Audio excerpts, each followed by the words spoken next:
devons ensemble avoir conscience que nul autre que nous-mêmes ne viendra sauver notre nation et que cela exige de chacun de nous une mobilisation tous azimuts. Bana Congo, ekomitango to telema, to simbana na loboko, pe to sala pona ko bundela ekolo na biso, etando mobimba ya ekolo pe ko batela ndelo nyonso ya ekolo na biso. To sanga na biso parse. Ekolo Congo démocratique ezali ko bundisama na etumba eyo Rwanda ememi pe na makambo mabe, ko boma bato, ko nyokola bango nzela ya ba M23. Bazali ko bundisa biso, oeliko eye ekolo ya biso ezwi nzela ya botombwami. Kokabola biso mpe koyiba bozwi boye nzambe apesa biso.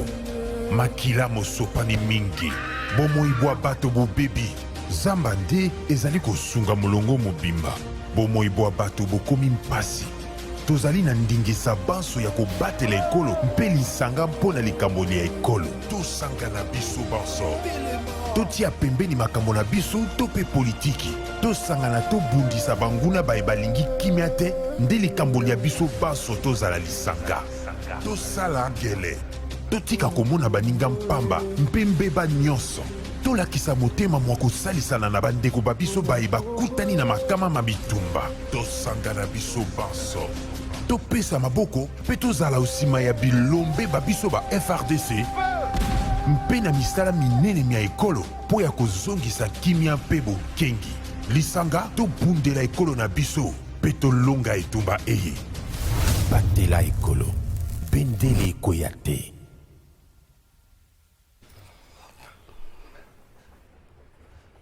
Vendredi malamu na ba Congolais ya ngambo na ngambo, vendredi malamu na ba Congolais prix de paix, vendredi malamu na ba Congolais ya motema mabe, vendredi malamu na ba Congolais ya motema malamu. Bata motema mabe po nini? Bato bakanisa ke mboko e photo te kango mboko e photo chochola ngo biteni bitenda kutokata ngo biteni wana ba Congolais motema mabe. Tikaete nzamba bakoko nzamba fumu kimbangu apesa bango mayele pe makasi babongola makanisi na bango ya mabe makanisi ya mbindo po ete mboka oyo ezali héritage ya famille Tshisekedi te, ya famille Kabila te, ya famille Katumbi te, ya famille Muzito te, ya famille Fayulu te, ya famille Kengo te, ya famille Nangai te, ezali héritage ya famille ba Congolais nyonso.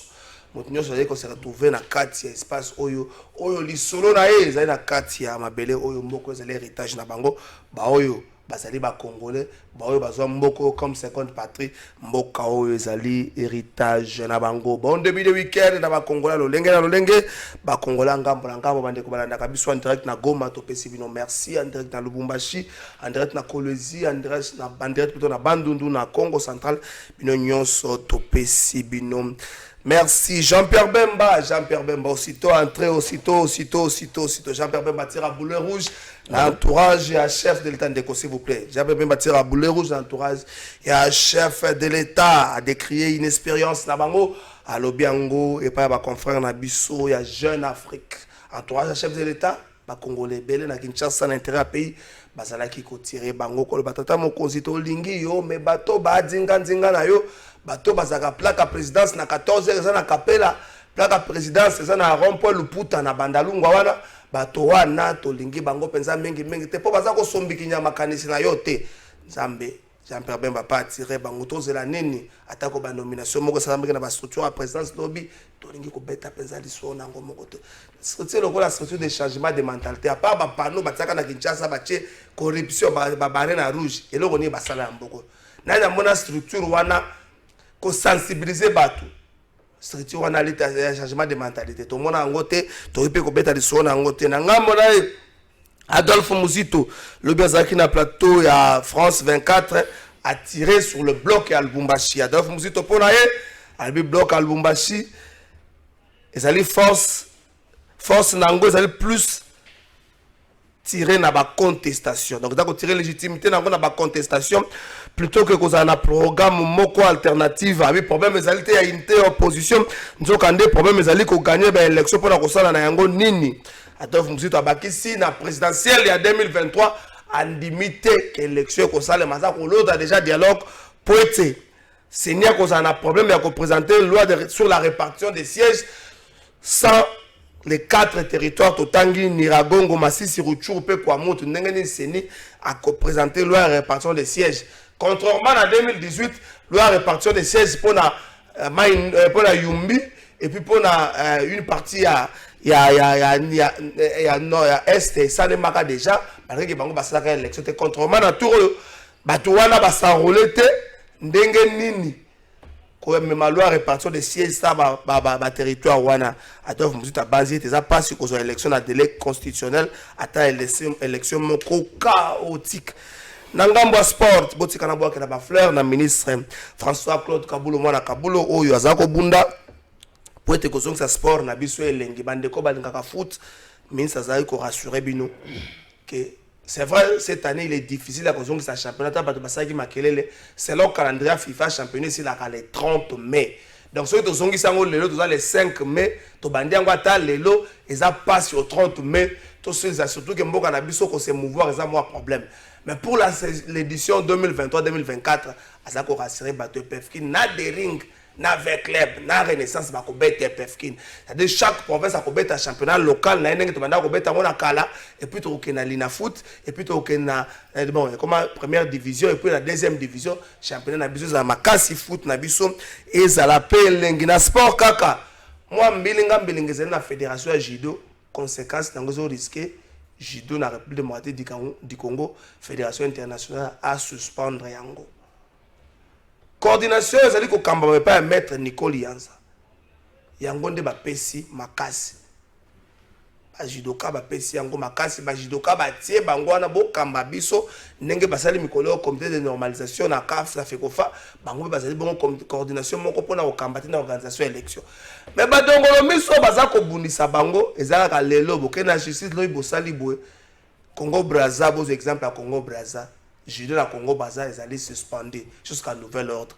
Bota la batlet o bino bolobi ke bosali ko kamba so ibo vali na bango bosala bolinga ka bango boti ya coordination o kamba na maître Nicole Yanza bakende tina organisation ya élection so kité judo et la kabiso ba médaille judo ekola la pongi na Congo pe to moni te bozana mawa ya ba sportif nyoso te bozao kamba ya ba judo ko bozao kamba bolongo la motema likundu moninga zo kamba to monaki ndenga organiser ba compétition mo salama ki na RTNC wana na te moment ngebi 2 jours durant samedi et dimanche to moninga bazako bongama pona kokende na jeu ya francophonie ko salema awa ndenge ne judo même na médaille pour judo la kabiso médaille botika motema likundu po boko bebisa fédération wana to kobeta masolo moi mingi na émission na biso mkola lelo semaine oyo le 3 mai tout célébrer qui journée internationale liberté de la presse nazali na président ya commission de discipline ya UN président yenenga zabwe pour na biso ko président cour constitutionnel donc soka betu loko mamiki yo ndeko Ange Gabriel Ngalamulume Francis Biaye wana ça ko président na bien cour constitutionnel pour na biso cher président na pression bote Nandimi la CPLI na émission na yo yibike na la nakayo makasi. Merci président. Denge ba trofunda ka wana olobi ki yede ngana za ko na cour constitutionnel. Mais nous avons président cour constitutionnel. Oui, président cour constitutionnel. Ah, vous avez une équipe, nous avons président cour constitutionnel. Mais yo pe awa na moni ba to funda ezo pesa mo elengi. Ngaza ko police ba to ke na funde belé. Bon, on a fait une émission qui est la solo, il y a journée internationale de la presse que nous avons célébré le 3 mai avec beaucoup de choses à dénoncer. Comme quoi? Un désordre. Je vous dis l'État Zokota, mais d'abord il y a les bossons dans ce pays ça. Merci Namrosia Boka. Première fois, à Yakin en 2019, tu as la Béatrice, à Honoré presse. Deuxième fois, à Yetan, tu as l'état généraux de la communication. Troisième fois, à Yepan, tu as journaliste.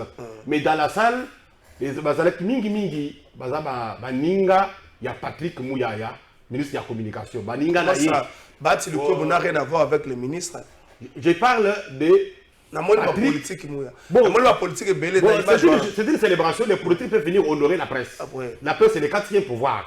Vous savez que Mokozi Abo Kalbaki est à côté de la presse, et ils ont dit ça, la lettre et la noblesse d'Ango. Ils ont bien. Mais les journalistes, c'est belé, parce que les gens ont invité,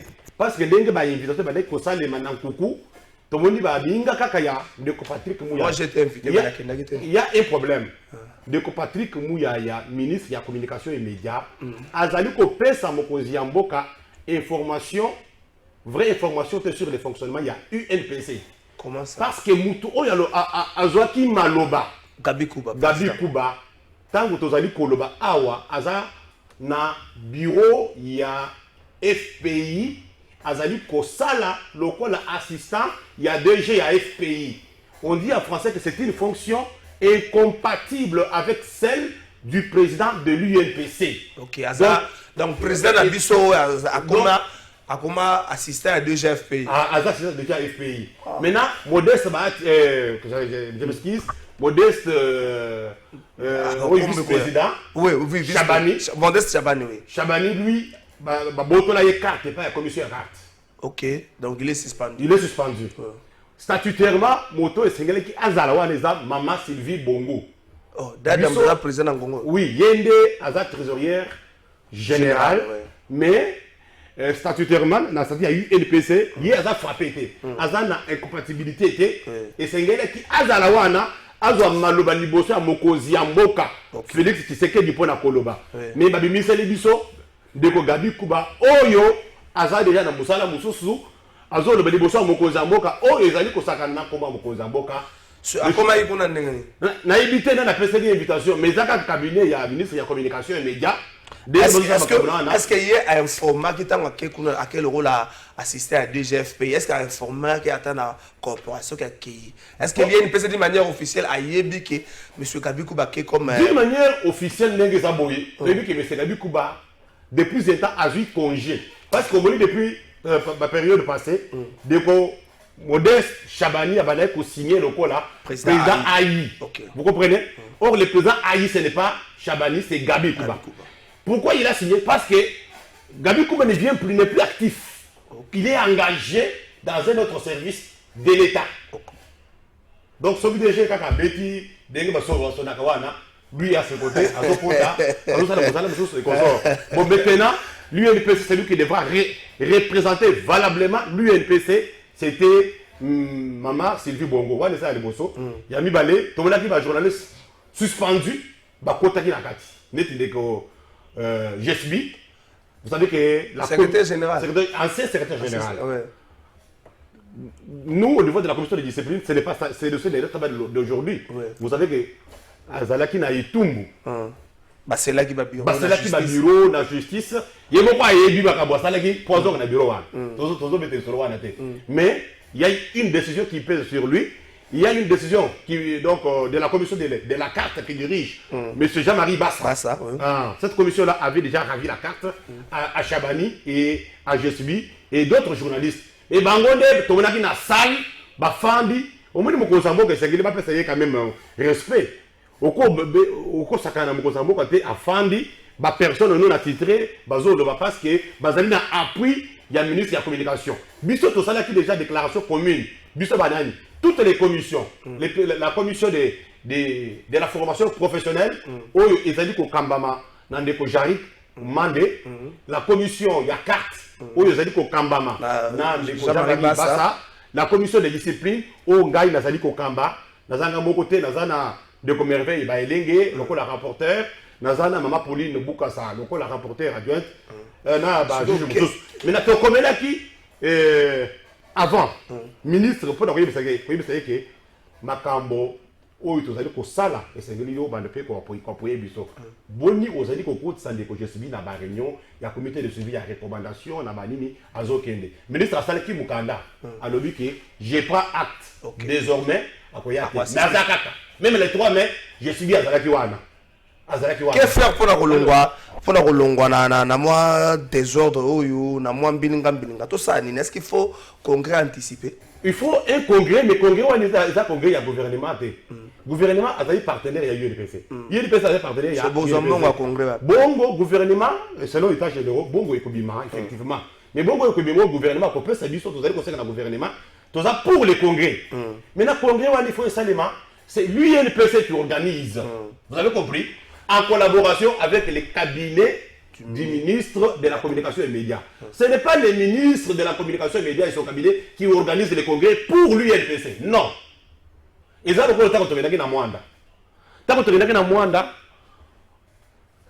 la distinguée première dame, Mama Denise Nyakeru Tshisekedi abimisaki mbongo na ya fondation na ye apesaki na commission donc na UNPC to organiser congrès et puis ayaki wana lokola invité yango wana biso soponaki ye lokola partenaire d'honneur membre d'honneur ya UNPC lelo gouvernement a eu résolution ya ko soutenir à partir ya état généraux ko soutenir commission plutôt UNPC pour la congrès bon wana soko ebimi c'est l'UNPC bobundate donc le président bobundate commission de discipline alors nego lobaki ministre Sengeli ayamba ba commission permanente nyonso ba président ya ba commission na ba membre na bango du bureau tous à la wana to bete les ne sont pas dans le schéma de conflit on n'est pas là pour combattre le ministre de la communication mais on est là pour dire là où ça va on applaudit là où ça ne va pas on dénonce les makambo sali wana biso to sepelité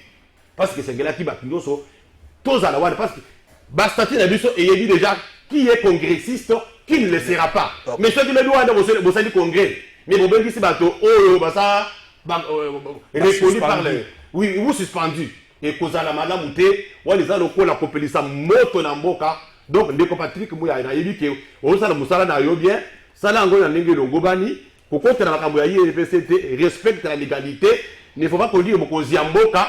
Na makambo ya lokuta soko za na vérité yebisa bokoza boka parce que akoya te pona ko moto mususu ya koloba na kombo ya UNPC alors que azana ba charge mususu o eza bien te yamba bandeko ya ba commission nyonso to cha kinya kine ekota congrès salema na kinya voilà le message auto za nango. Merci président Ange Gabriel Ngalamulume makambo ya UNPC na zui monoko na tena sali peka na kangi na sombi comportement kabila merci président la passage na yo ndeko Pistis Muteba porte-parole adjoint à parti politique envol à Delice Sanga oyo Delice Sanga na équipe na ye Rodrigue Ramazani ba membre cabinet bazali na Paris na ngonga baza bakikuna moi séminaire moko 2-3 jours bakozonga la biso le 10 mai. Et surtout, va annoncer qu'il va causer la marche le 13 mai au la République démocratique du Congo. On a étendu une marche organisée par l'opposition. Maurice Katumbi est à Kinshasa, a marché à Kinshasa. Donc, pistis na pession. Botende comme pandi sango, le collabo mesano na tonjo botondi pona li baku au pesibiso. Poto ya to belle la bakinois na bakinoise de partout. Pour la maman la marche autour de ça le 13. Il y a moi Oyo, mais avant de continuer, l'ingomba politique na biso on va la voie du changement. Na honorable Delice Sanga to beleli na mgongo makasi contre ba affre et intimidation. L'ingomba politique on va la voie du changement ils allaient ko souffrir depuis un certain temps. Rolandi Sama awate na mikolo eleki awa été bilenge ba soutenir la refondation du Congo na kananga ba kangamaki. C'est pas la ANR. Et puis, vous n'êtes pas du bon côté de l'histoire. Yami Balé, le président fédéral, il y a un vol, la Katia Luisa, autre chose à l'assassiner. Autre chose qu'on a dit récemment. Lobby, un de nos compagnons, il y a Bilengue, un parti politique, un vol qui enlevé par les éléments non identifiés. Ah, on a Kinshasa. Ah, on a Kinshasa. Il y a un lingoma politique, il y a un Télémi. Vous retrouvez déjà? Non, non, la démarche est allée en cours.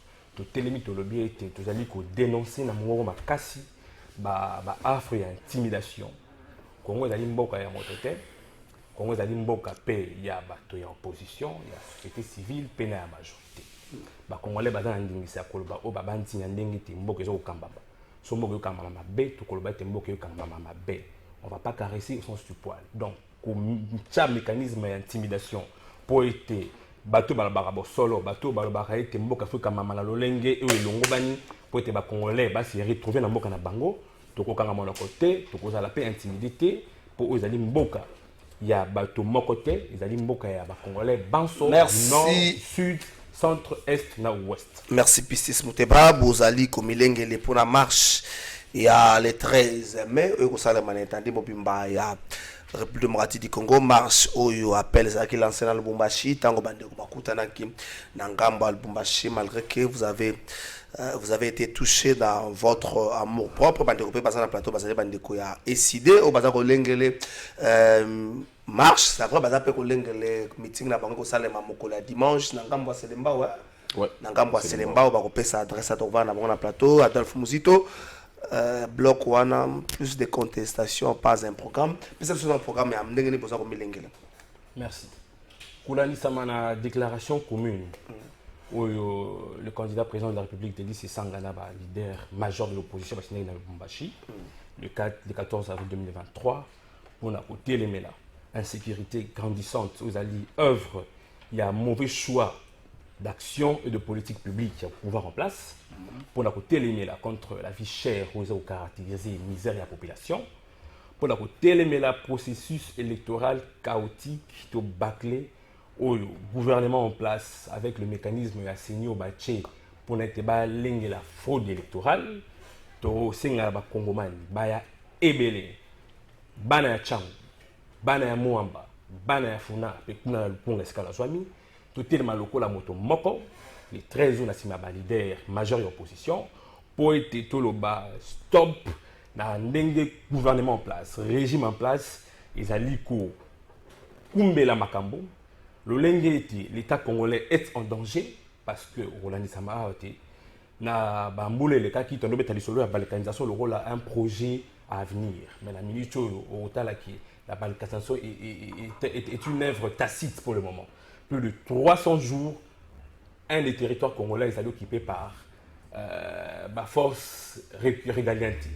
Et comment bateau ceux qui na la bunagana so ba congolais ba foutre la taxe na impôt Tomi na tsuba futa rango wapi taxe na impôt so futa marabola bunagana donc ba congolais de partout to sengi et tous à la ebele les 13 et vous en avez des itinéraires les bien yambo vous en na Sakumbi pembeni ya cimetière à Kitambo to kangama wana malembe ti station ma campagne malembe ti bandal point de chute vous en na excité OK vous en avez cité deuxième itinéraire aux ala bandeko tout balarana changu bakobenga na malembe tina super tina lima na super bakokamba tana ba leader wana bakoya malembe ti na point de chute ya cité donc point de chute ya batu nyonso ezali na cité exactement pour être ba leader ba pesa un message fort pour que le Congolais de partout ba téléma pour être tout ça la régime oyote ma be oyo basali ma be oyo bakoki ko gérer mboka te. Est-ce que l'autorisation, ça va être un régime et information. Mais peut-il arriver que tout ça, tout le monde marche, il y a opposition, non, l'hôtel de ville ne sont pas en mesure de vous sécuriser. Est-ce que vous avez langue, autorité, la ville? Information. Mais il arrive des fois que nous ne sommes pas en mesure de vous sécuriser. Bon, ça, c'est ignoré que comme la bino donc nous avons posé question. Bon, ça, c'est ignoré qu'il commande comment déjà. Est-ce que vous avez pris langue? La police congolaise n'a pas la capacité de gérer manifestation ça des martyrs. Bah gérant voilà. Tu as été motakufi. Tu as été motabuka ndoboko na lokolo. Donc dans la même optique, ba congolais ou baza na ngambo sous ba bande te batambo. Bakotambola te po babuka lokli kambo. Bakotambola te lokolo ezalaka na beleko l'équipe na kotambola po kobuka, po ko piller te. Bakotambola po ko réclamer leurs droits républicains et constitutionnels. Donc yomo kolobi ezali kambo ya autorisation te, ezali ya moya ko informer et l'autorité municipale municipale et urbaine ezali informer ba congolais de partout les 13 to kotambola pe ezali kambo ya autorisation te ezali kambo ya information. Merci kokenda noté ndeko mukina Karel na pesi mbote mbote mwana mboka mbote ndeko Josué ndedi na pesi mbote avant to kota makambo nyoso tangu Adolphe Muzito alobi na plateau ya France 24 alobi ce sont des forces parlant du bloc de Lubumbashi, ce sont des forces qui tirent leur légitimité dans la contestation plutôt que dans un programme alternatif. Le problème n'est pas l'unité de l'opposition pour gagner les élections, mais gagner les élections pour faire quoi? Bino et ça les bino parce que dans ce que ça n'a pas ça les bino hein maintenant ils sont comme moi bouquet bozo sangana bozo sangana et problème c'est une opposition problème c'est il y a alternative moko un programme alternatif bozo sangana pas ani bogi Muzito. Pourquoi que sangana ba leader politique et ça vous déranger monsieur Adolphe Muzito? Ça, c'est aussi une très bonne question. Il faut qu'on analyse. Pourquoi, tant que les Congolais ont décidé de s'engagner pour babundela mboka, pour babunda dépolitisation et saigner à la réelle, pour batambola pour dénoncer misère et la population, bandeko basangani ba leader pour batambola pour dénoncer insécurité et dans la partie est de la République, les lomboka une grande partie à Rutshuru où il est Luxembourg na munene et ça les géré par le Rwanda, l'Ouganda, le Kenya, Burundi ainsi de suite. Pourquoi unité à ba leader et ça pour déranger Adolphe Muzetu? Nous on comprend, monsieur Adolphe Muzetu n'est plus avec la résistance, non plus dans l'opposition, parce que dans l'Isanga Nabiso, il y a la résistance, il y a aussi l'opposition. L'opposition est ndimaki que M. Félix Tshisekedi a gagné qui m'a ponami, qui est en opposition. Biso toza na résistance parce que nous estimons que biso ndeto gagné qui m'a ponami, ndeko Félix Tshisekedi a yibaki biso ma ponami. Nous sommes en train de résister pour tobotola pouvoir oyo ya peuple et ibamaki. Donc maintenant to sangani pour to bundela mboka. Mais pourquoi ils ont dérangé M. Adolphe Muzetu? Alobi eloko moko basangani elo esangisi bango ezali contestation. Mais oui, ils ont contestation, il faut contester Seni ou ils ont politisé. Parce que Seni ils ont dirigé les lois nanani na M. Denis Kadima. Moutounio Soyebi, c'est un secret de polichinelle que M. Denis Kadima est membre de PES Afrique du Sud. Moutounio Soyebi les lois que nous avons une mauvaise loi électorale.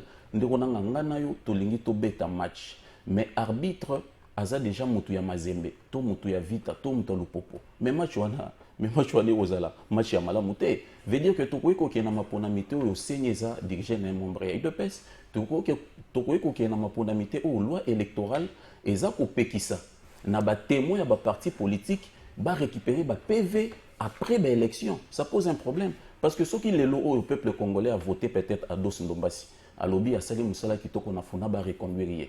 Mais ba témoin ya Dos Ndombasi na ba bureau de vote ba récupérer ba bulletin de vote te ba PVT. Mais ceux qui seni a proclamé à Dos Ndombasi te. Mais à Dos a reconnaître ni na cour constitutionnelle pour qu'il ne réclamer victoire na. Ça pose aussi un problème.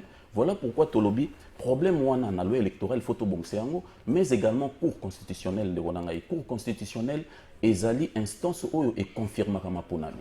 Veut dire que cour justice wana il faut ezala libre, ezala partisane te. Mais cour wana eza partisane lelo ndeko kamuleta to ebindenge quand il y a Félix Tshisekedi imposaki bah juge, ça pose un problème parce qu'on n'organise pas des élections pour organiser. On organise des élections pour toute le parti prenant au processus. Bah organiser ma ponamité pour pouvoir les remplacer gagner en non. Élection herbosa pour organiser en binonio se football sur un même pied d'égalité. Et dans le processus électoral, bah ils ont un point moko pour chuter, ils ont un point moko très important, bah ben en charnière il y a processus, bah ben en la transparence électorale. Veut dire que ce besoin pour organiser ma ponami, il faut respecter la transparence électorale. Et la transparence a trois piliers. D'abord, l'indépendance de l'organe qui organise les élections, cela veut dire la CENI. L'indépendance de la justice, la Cour constitutionnelle qui confirme le résultat après publication.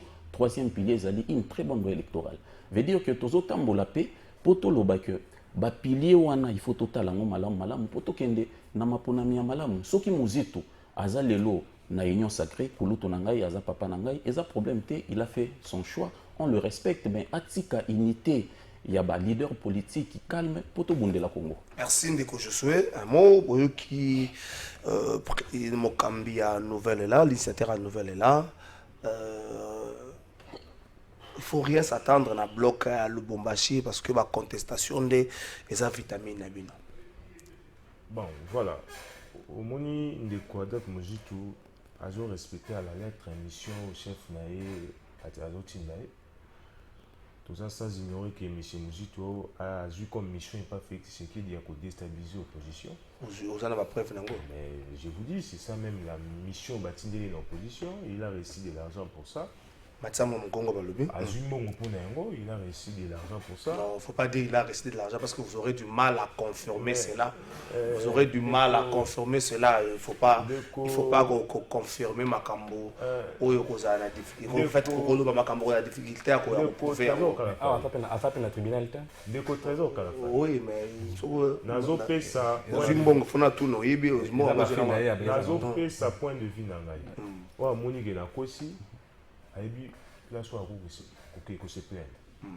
Moi, je donne les faits. J'ai suivi un de nos amis à l'école de la TV avec des documents à l'appui. À la Kissiango, mais je me suis dit, mais allez, vous, à lui, je me suis dit, toi, réussi 3 millions. Dans la taille, il y a des gens qui ont sûrement des croisades d'informations. Parce que depuis que on a moins de membres, moins de nouvelles, il a été contredire. Et je dis que ça est solo parce que la moins de temps, tout le monde a contredire. Donc, le monsieur a reçu de l'argent pour déstabiliser l'opposition. Mais, bisous, au tigre, il a été tenté. Donc, quand tu as une distraction, on n'a même pas le temps pour répondre à la théâtre de chez nous. Pour nous, l'essentiel, c'est de combattre pour misère à peuple congolais. Pour souffrance au bandéoba, comme moi, en Est et ici. Yangwa, nous avons focalisé la marche le 13. Mais aussi, avant que nous avons eu meeting il y a dimanche, au président Elia Koya, pour motiver PA ou mobiliser sous la troupe, baser les billets la marche il y a les 13. Donc, Ngamba Mujitu, c'est un monsieur perdu. C'est un monsieur perdu. Azoluga Bisiga, Azotepa Tepa, Ngana Okota Pena Mamba Mujitu Mingite. Donc voilà. Merci. Nekopisi Sosukisana yo, oyo Kiango, na garda kyo parce que cette question a touché batu nyonso bazalaki na Lubumbashi, bino pe bosalaki boyo Kiango. Il n'y a pas un programme alternatif na ngambo na bino, c'est plus la contestation des alliés vitamines na bino. L'unité de l'opposition pour faire quoi? Bandeko na kaboli la bango plateau moko balobi avec beaucoup de détails. Mais on a koloba na Adolphe Muzitu était baloba na poto la bouche pleine ne parle pas beaucoup. Monoko eza na loko. Soko lingo vanza moto kimia za koloba jista bitako tia ye mo loko na monoko. Tango azo marché akobanda kimia. Avant da moi kimia asana kolia wazana ngo. Wazolia wana kwa pesalia le beefsteak. Yami balena na ABC qui bandeko to ba leader majeur opposition au ba se retrouver dans Lubumbashi va former plateforme électorale pour présenter un projet de société. Dans la ABC qui est bon. Dans la ABC. Motote. Azana na lombango te. Ya sala loko Félix Tshisekedi asengi ya sala pour la repanza opposition. Mais bisoto yebi to biboy. Ba Congolais de partout. Ici ba s'y mettre. Ici ba la qui ça a été ba la capacité à discuter sur des sujets de l'heure. Sur des sujets qui touchent à la survie de nos compatriotes, à la survie de l'État congolais. Bah, Congoman, c'est-à-dire le président Martin Fayulu, Mata Tampono, Moïse Katumbina, président Félix Sanga, bah, pour la Makambo Tali, bah, Congolais, vie chère, processus électoral, Marambo Wanane, bah, pour soutenir la population congolaise dans sa lutte. Bah, pour faire un programme de gestion commun, Mambo a besoin de ceux qui ont lié si ça non pour lier au lieu aux liés comme un coloba sinon vous allez hors jeu donc à la si quand avec Kolia à la Kolia pepele ou apesi mon soloto kanyaka pour déranger unité à la Congomanie au bazali pour soutenir puis pour accompagner la lutte de la population congolaise. Merci bana ya bumbu ya selembao bumbu na ba multitude na nyonso seulement na ba multitude na nyonso ngambo ndambo ya monga fula bana ngiringiri bana kasavu pepe mo moke Martin Fayulu akozala na bino mokolo ya dimanche 7 mai adresse ba kopesa biso ngwa balobi akoya avangu ya meeting na sebelaka na Martin Fayulu sera ya meeting so bato bagangangi makasa sala ka boya to mo maboka chebu Aigle, bakangangi makasi ba Martin Fayulu sala che aigle na evite aigle ngo asala mama kila fali to ndenge nini na evite na sali commentaire mingi te monde ba aigle ndezo simba na evite ke na lobi na ngali kambo moko boye Martin Fayulu boye sika ngo zape mwa muke bato ba yo moko ka bato tambola na bango ba koya batondi site zo zela bino pour stade tondaki avant bato ba bima mais place au bolobi na boye ke ça ba limite te les 13 places bolobi wana liboso ici déjà ba limite donc bato ba ko kende boye ba kebele bazongi boye bazo est-ce que boko koka a politique comme le rôle ba concert à stade de martyr est-ce que boko koka yango to kobeta lisoro yango siko meto ke na régie quelques minutes to ka Denis Kadima bongo to kozonga papesa biso adresse sika Martin Fayulu akozala mokola dimanche pe ndenge nini baza ko milengele banani bazali invité merci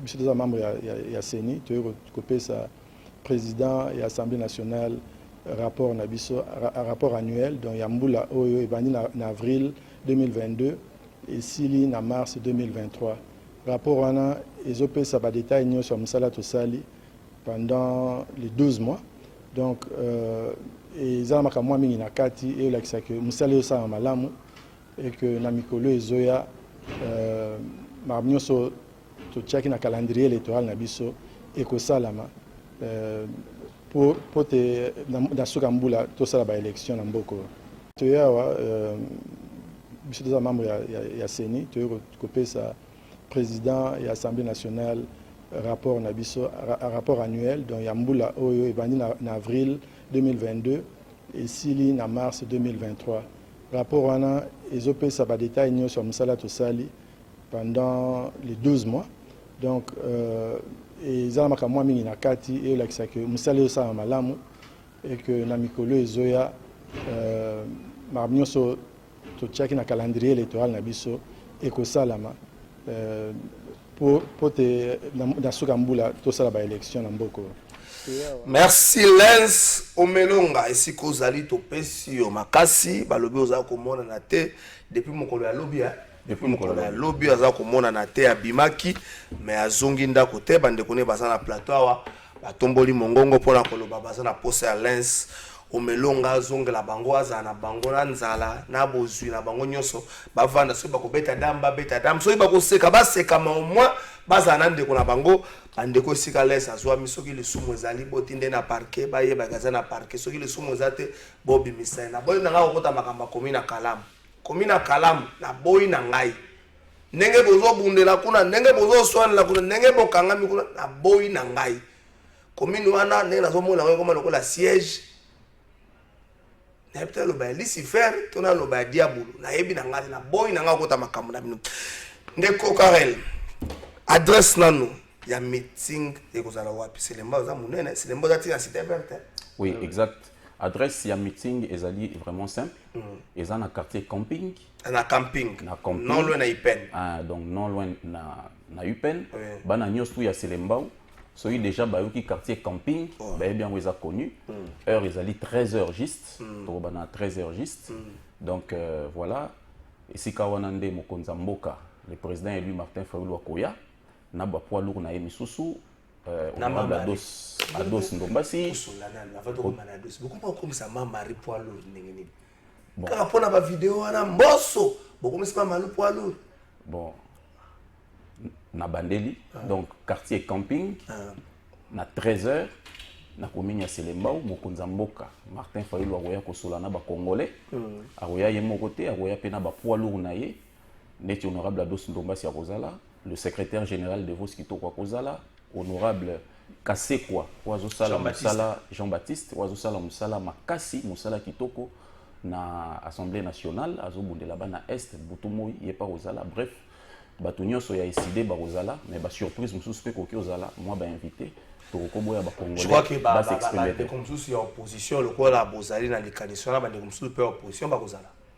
Je ne pense pas, mais je ne confirme pas. Okay. Je ne confirme pas, mais Nazako exclure Yangote, Bakoipe Koya, ba accompagner Bisso na Bitumbo et ça problème roté. Mais 13h, Tozawana na camping na Selembao. Bonjour Trésor, bonjour aux invités. Victor Makwala depuis Mongapula, félicitations aux invités de tête bien faites. Je signale ma présence à la marche. Le Congo doit être libéré. Merci. Ndeko Josué. Camping dimanche, c'est à 48 heures déjà. Hein? Bon, tout le monde a 48 heures, tout le monde a commis déjà 10 heures. Camping dimanche, vous avez se préparer. Et pourquoi Fayulu s'est réduit dans le camping? Fayulu a commencé à level moko bazo kanisa s'est réduit dans le camping. Ça va bon mais fallait avec un concert na bar moko ya quartier ou le boutique avec un gars moko ba combat qui no ba boya mo ebele. Merci ndeko journaliste. Ko quitter président Fayulu na Selembao, justement na camping, ils allaient sur demande de la population à Selembao. Population à Selembao onde ba sengi à travers coordonnateur na biso ya ici la section Selembao. Les cordons José Ngoma, qui au monde non, Bissoba na Selembao, tous en poussa tout le monde, président élu, les commandants du peuple. À Kita na Selembao, à Yapo élu que Bisso Selembao, tous en bas problème belé, tous en pratiquement abandonné.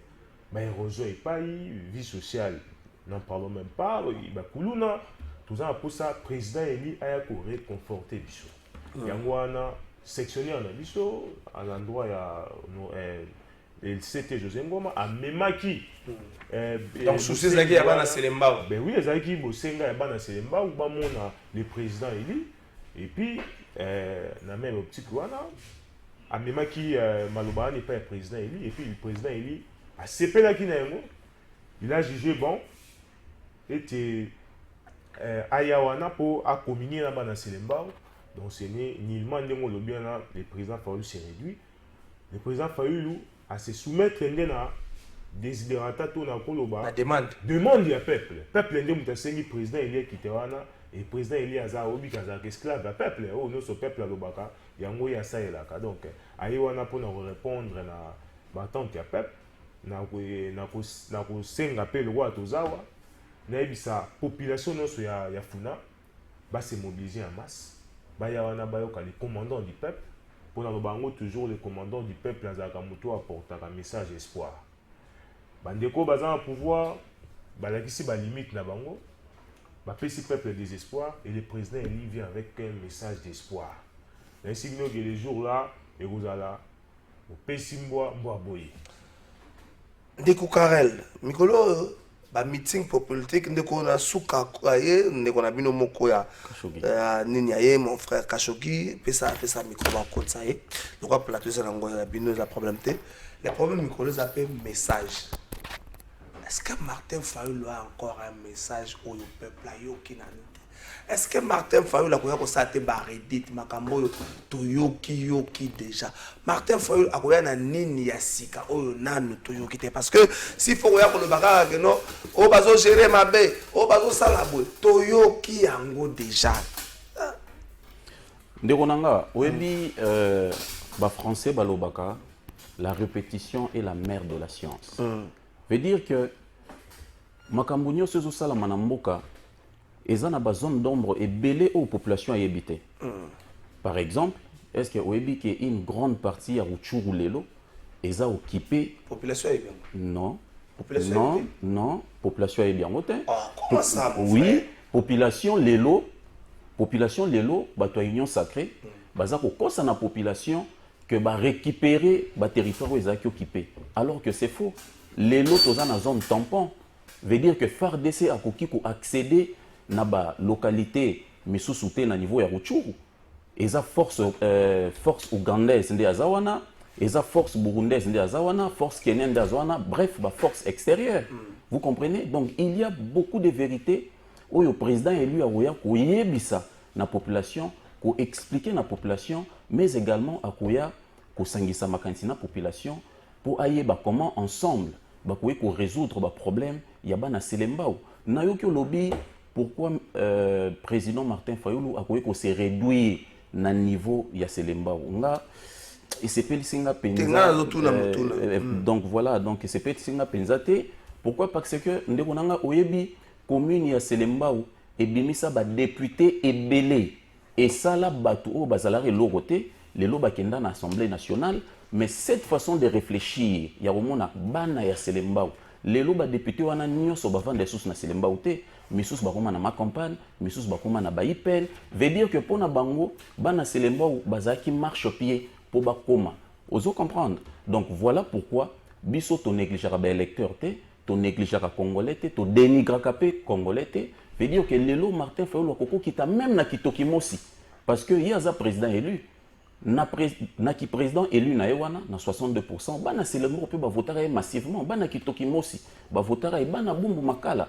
Donc à négliger population te, population nyonso, il faut président respecter bango. Mais na linga ipena pesa conseil na ba députés nationaux, surtout au babima na Selembao. Oyebi l'autre fois to sala qui descente na Selembao, bisona honorable Ados Ndombasi, poza élu à Funa, Selembao eza na kati ya Funa, to kenda ko découvrir 245 têtes ya érosion. 245 têtes ya érosion. Veut dire que érosion ko bandesika toza et bimi ti boulevard. Eza na Selembao.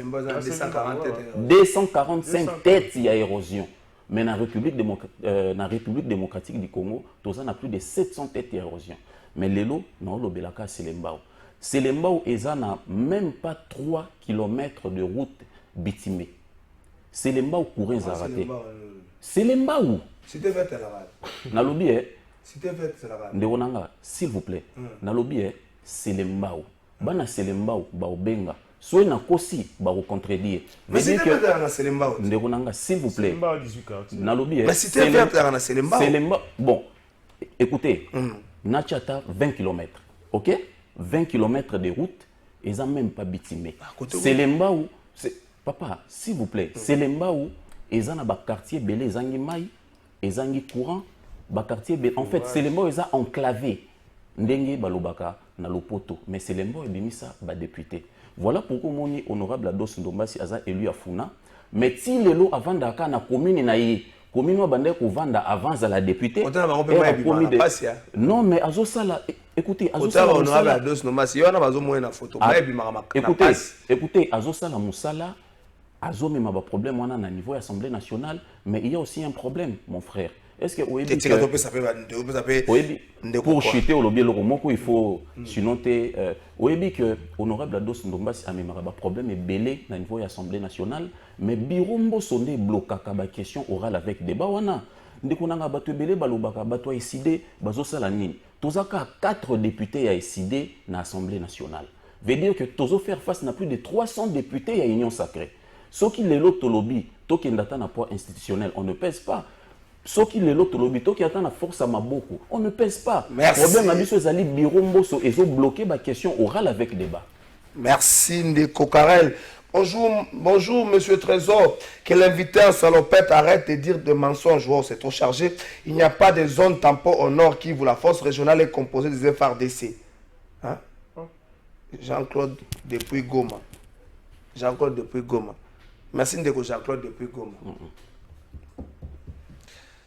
Zone tampon, Ndeko.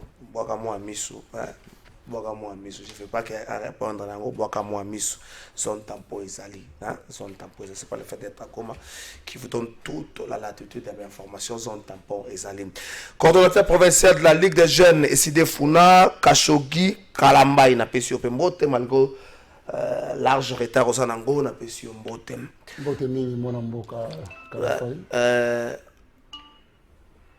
on ne sent pas en fait, on ne sent pas les idées claires. Il y a Martin Fayulu avec le rôle d'agression, il y a Mboka Nabiso. Pour nous, je ne pense pas que tu reçois l'élection en 2023, élection présidentielle.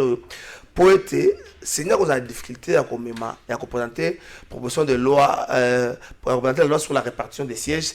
Aussi longtemps qu'il y a eu 4 territoires où Basarola quitté, Niragongo, Massissi, Rutshuru et puis Kwamutu. C'est cette question, on ne sent pas vraiment les idées claires de Martin Fayulu ou si c'est né de tirer à boulet rouge sur Kagame et les Rwandais. Est-ce que Batouba dans un meeting que Martin Fayulu se prononce par rapport à cette question? Il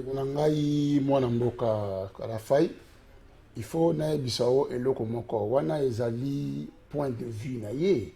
Bissopé, Tozana Oya Bisso, Yoyebike, c'est depuis longtemps que le président élu, Martin Fayulu, a sera toujours qu'il y ait de consensus autour de la loi électorale. Oyebi, ce qu'il est le Oyo, Bande Konabiso, Oyo Bazali, la pouvoir, ce sont eux. Nous savons, Oyo Bazako Sala, tout que même Seniwana, Oyezali, fabriqué na Batuna Bango, Balina Koyo Kate, Poto Kenena, consensus autour de la loi électorale. Tant qu'il n'y aura pas de consensus, moi déjà je sens un chaos. Parce que nous le sentons, nous le voyons. Par rapport déjà, il y a processus électoral en s'est déroulé. Nous avons vu, ils ont dit kits électoraux, ils ont dit accident, parce que l'accident, moi je me dis, ils ont pour le peuple Azala révéler que Batoubaza a préparé déjà tricherie. Alors nous sentons déjà qu'il y a une tricherie en gestation, mais nous allons tout faire pour bloquer cette tricherie. Adolphe Mouzito, difficile d'avoir des élections en décembre parce que la CENI sera bloquée dans la facette ouana. Ndeko Josué, Ndeko Karel, est-ce que tout cela, Martin Fayulu peut sur cette terrain-là dans le meeting, ailleurs à lobby, pour Nanga, voici un peu le schéma. Merci Ndeko. Oui, les présidents au lobby, on ne sent pas les idées claires. Il y a président élu. Martin Fayulu sur cette question-là. Makambouya Est, moi je m'étonne. au biso toza la seule partie pratiquement na RDC parce que na Congo to a plus de 700 parties sur na sanité mais toza partie kaka moko où est consacré jour moko les mardis au Tobengango les points sur la situation sécuritaire à l'est. Ils sont animés généralement par l'honorable Jean-Baptiste Kassekwa où il y a pesaka ba piste de solutions, il y a ici il y a évité de kosoko landagate de pesa ba piste de solutions, ba solution kitoko où est ça les c'est quoi ces solutions pour ba piste de solutions au pesa mais non bien ndeko nanga le quoi ezali eloko bo message donc aussi bo imprégner ngo déjà mais oui notamment ba solution à toba que il faut pas EAC na mboka na biso to bien que EAC faut zonga parce que pour nous solution non nazo kindité to bien que EAC faut qu'il parce que pour nous toujours quand ça a été EAC bazali complice na mambo eza koleka na est au moins lelo ba déclaration ya fils Museveni bazo mona on dirait bazo kiper ngote mais ce sont des déclarations yo sur bolandeli yango mona ki ko tomba pe mboka il vous dit clairement ba tweet ya le bien été bande comme 23 bazali ba ennemi na biso te baza bando na biso biso na bango te lelo ozo ka ba déclaration ya nani ya bande ko na biso le président ya Burundi qui vous dit que non biso to kolongwa na RDC ti mokolo RDC a rejoint une armée capable de se protéger c'est une insulte c'est une honte de quoi on a fini biso donc pour les Burundi la RDC n'a pas une armée capable de se protéger donc biso photos à sécuriser pas Burundi. Pardon, Benganga Ming le numéro 082, je vous prierai de faire plutôt des messages écrits ou à répondre. Vous Benganga Ming na rotanga yango. Benganga Ming, je sais pas vous prendre en direct. N'a dit que vendredi bon message nous aura appel en direct, mais je sais pas vous prendre en direct là. Pour ça plutôt un message. Merci. Notamment dans autant que la élection en 2019, le président Eli constatait que il pouvoir le peuple. Alors non na cause à la égoïste malgré le pouvoir peuple mais l'intérêt suprême du peuple les autres opprimés surtout à proposer au trouver une pleine sortie de crise mais la pleine sortie de crise on a membre est le président il a dit faut tout ça la réforme armée habite tout ça la réforme armée parce que tout ça sans ignorer que la carte armée na biso tout ça va très très belé tout ça va très très notamment ba mambo ça ba mixage ba brassage il faut tout ça la réforme armée pour permettre biso to zo bana mboka solo o ba ko bundela mboka mais on a qui réponse en dévoté lombo abi na biso abi auto qui est non l'Assemblée nationale entre temps et moi même la maîtrise de l'Assemblée nationale arrêté pour vous dire que les messieurs azako ba biso to proposer mais voilà dimanche à partir à 13h na camping oui Ouzouza dimanche à partir à 13h na camping Eside Martin Fayulu a invité bana nyonso ya Selembao ya Bumbu ya Ngambo Ndambo ya Ngalema bato bazwangi mina ipene pigeon bazala bana bayoka ezali entraînement pour na marche ya le 13 mai waza no entraînement ko ya wana Eside directoire ekozala bakadre so bakozala mamari pe bana ipene akozala mpoza bomona mamari pa koza so ko bella nani jour ngo na habité mamari pa koza ndeko Karen to sensibiliser to mobiliser to kina suka.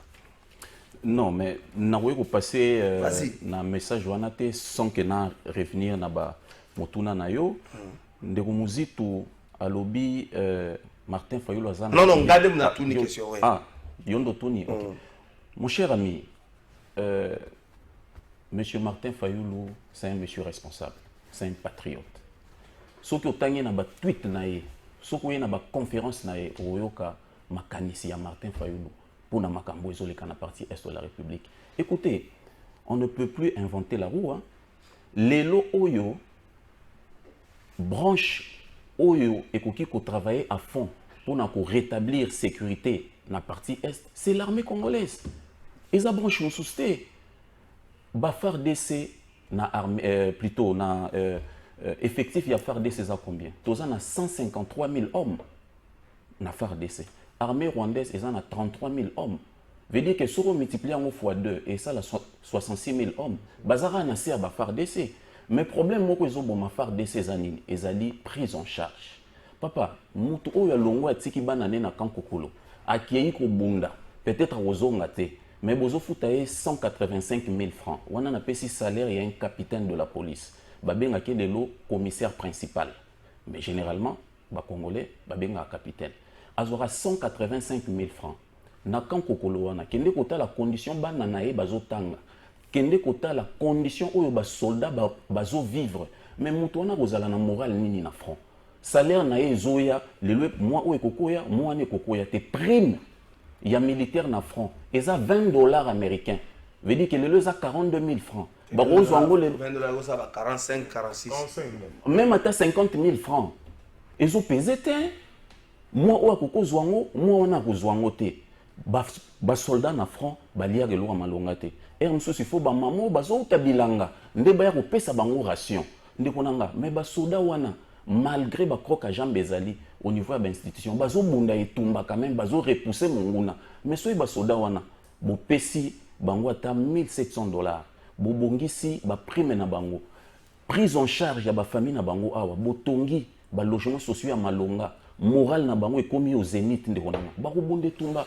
bakolonga donc basolution oyo napesi eza makanisi ya président élu Martin Fayulu il faut prise en charge en fait gouvernant va améliorer prise en charge ya militaire pour tout longa etumba solution eza na armée ya est ya communauté voilà ezali na ba armée ya est parce que armée ya Rwanda armée ya Uganda bazali ba hauteur ya insécurité oyo toza ko vivre lelo oyebi que monsieur Bemba lelo aza na problème lelo oui pour chuter oyebi que lelo pouvoir ya Félix Tshisekedi ezali ko regretter pourquoi bakotaki na EAC maintenant baroko bimate parce que na EAC pour bima il faut adresser demande na secrétaire général une année avant. Merci. Voilà. Merci ndeko Kashogi to sensibiliser soit 1 minute ndeko Joshua soit 1 minute ndeko Karel pas soit 1 minute attitude nini pour la mokolo ya dimanche est-ce que monna mutoya na ndenge na ye ou encore ba commune mususu o bakoya bazana ba point de rencontre to zaraka komika na camping déjà les lieux sont comme na camping malamo rebesika attitude nini il y a d'autres points de rencontre boyo toke na attitude nini ozana en tout cas nazako yebisa bana ya Kinshasa le 7 oyo le 7 mai déjà nalingi déjà partir il y a 12 heures biso nyonso déjà tozala pembeni na landu wana pona tango le président élu akokita il faut totambola na ye tokende na ye ntina baplace oyo ezali na baérosion parce que c'est lemba ou ndenge ndeko camarade Kerel auti koloba sikoyo ndeko na ngai la vie sociale est très difficile baza lokola bazali négligé et puis lelo oyo on doit nous le dire la vérité. Oui, bien, population congolaise, c'est comme si souffrance na yango, bah oyo ils sont à la tête du pays les lo oyo, malgré bazwa yango na usurpation ya pouvoir, baza na mawa ya population te. Tout le monde a le au niveau batu baza ko souffrir na bamotali courant. Ndeko na ngai est-ce que sur kota selemba wana otala niveau courant ezala raté. Niveau ma ezala raté. Ce qui tokei na kuluna n'en parlons même pas. Tokei na makala. Je parle de finance. Voilà, ils ont dit sensibilisation. Ils ont la carte, il y a on ne peut pas s'en extirper. Donc, les lots, ils ont invité Bango pour na Bahia. Qu'est-ce que nous devons faire pour sortir de ces bourbiers? Donc, Batouba, c'est la présidente Martin Fayulu na Land. En tout cas, à partir à RNN. Déjà à partir il y a 12 heures, toza ko benga o ezaliba na selemba o nyonso, na landu boza déjà ebele, na maison communale, kuna na camping déjà na avenue Maman Mobutu, bo se mobiliser parce que le président élu hier a la raté que il faut akene ko ponaka ba circonscription pour nakita. Si le fois kita na funa, akita na funa. Merci Ndeko Josué. À tout de suite, Batouba Zanango, à Bolo Martin Fayulu Batouba Zena Land. Est-ce que vous avez pris des mesures sécuritaires pour Nayango? Ben oui, c'est pas à nous, c'est aux autorités compétentes. Bisous de Komagi Mukanda, toi, un régime d'information, on les a informés. C'est à eux de prendre des dispositifs sécuritaires pour avoir encadré masse full la bateau Baroya, c'est pas à nous. Mais nga on a reçu ça bakinois et bakinoises. Bazala ebele mokolo ya dimanche ndeka cordon nubi à partir déjà dimanche tokutana wana na landu na 24 tokozela le président eliwana ngamo lokwa na ngenge na ko sensibiliser bana ngenge bazala tellement ebele to yamba président eli makambo ya selemba ou cordon nubi déjà selemba ou pas seleki makasi. Moi je me souviens un jour na la nyambinde ko moko ye adama to pesa Karel Malba ouais bien nga pesa nga mai ko suka na pesa cantine mobimba kamwe cantine be bondeli biso suka na kopo moko voilà c'est mba au mai exacté forage boya le président il y a un message espoir beaucoup sepela makasi merci ndeko Karel to suki sanayo attitude moto mota lobe attitude okeba tango marté pour la zone kabo mutu babenda ki mutu na loboko o asala ki boye biloko wana yango nde memaka moi ba makambo malamu te ndeko nanga biso bana ya eside bana lamuka to menasaka mutu te na ba meeting na biso na ba marche na biso oyebi ke banda to banda ko sala ba marche na biso to tumbaka transkote to violaka ba cité to bebisa ke loko l'état te. C'est aussi ça le civisme, c'est aussi ça un citoyen.